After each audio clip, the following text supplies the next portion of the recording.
The Russian Revolutions, 1917.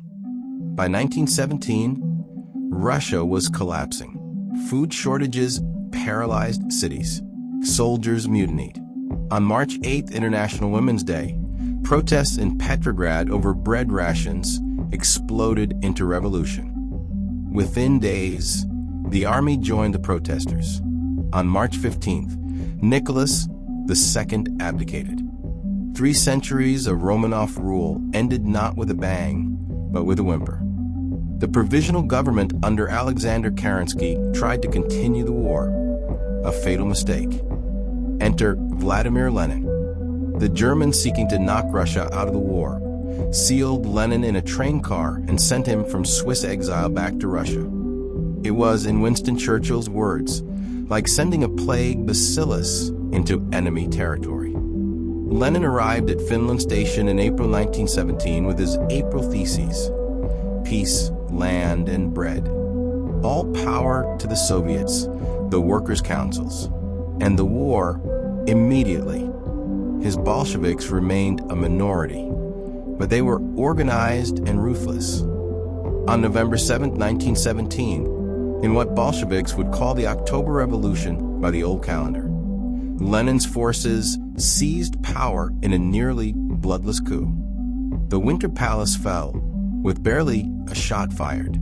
Lenin immediately sued for peace.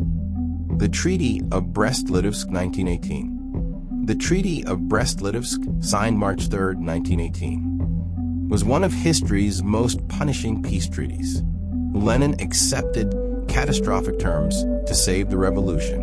Russia lost Poland, the Baltic states, Finland, Ukraine, and the Caucasus, 1/3 of its population, 1/3 of its agricultural land, and 3/4 of its iron and coal resources. But Lenin calculated correctly. The treaty bought time, and he believed correctly that revolution would soon sweep Germany too.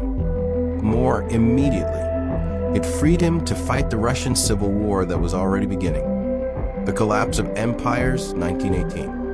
November 11, 1918. The armistice ended the Great War. But in Eastern Europe, the fighting had just begun.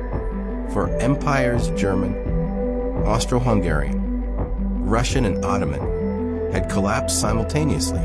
Into the vacuum rushed nationalist movements. Poland reappeared on the map after 123 years. Josef Pilsudski, who had fought for Austria against Russia and then been imprisoned by the Germans, became the new state's leader. But Poland's borders were unclear and contested on all sides. Czechoslovakia declared independence on October 28, 1918, uniting Czechs and Slovaks under Tomáš Masaryk. Hungary broke from Austria, briefly becoming a Soviet republic under Béla Kun before Romanian forces crushed it. Yugoslavia emerged, uniting Serbs, Croats, and Slovenes under Serbian King Alexander. Romania doubled in size, absorbing Transylvania, Bessarabia, and Bukovina. The Baltic states, Lithuania, Latvia, Estonia, declared independence. But these new borders satisfied no one and threatened everyone. The Russian Civil War, 1918 to 1922.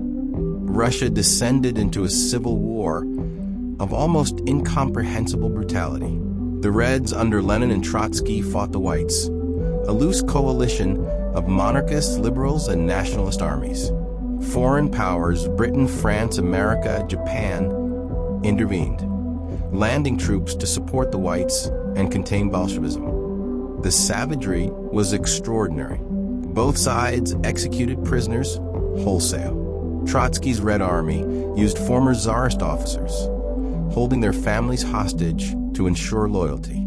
The Chaika, Lenin's secret police under Felix Dzerzhinsky, conducted the Red Terror, executing tens of thousands.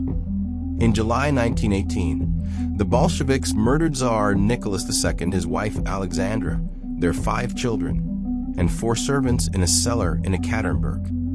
The Romanov dynasty ended in a hail of bullets. The Whites might have won. They controlled more territory initially and had foreign support. But they were divided, offered no compelling vision beyond not Bolshevism, and were tainted by association with the old regime. The Reds, despite their brutality, promised land to peasants and positioned themselves as defenders of Russia against foreign intervention.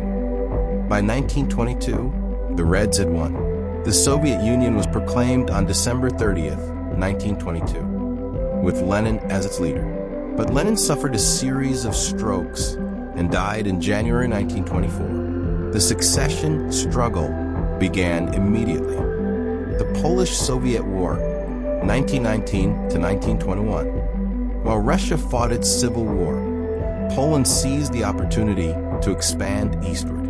Pilsudski dreamed of resurrecting the old Polish-Lithuanian Commonwealth, creating a federation of Poland, Lithuania, Belarus, and Ukraine that would contain Soviet Russia. In 1920, Polish forces advanced deep into Ukraine, taking Kiev in May. But Leon Trotsky's Red Army counterattacked with devastating force.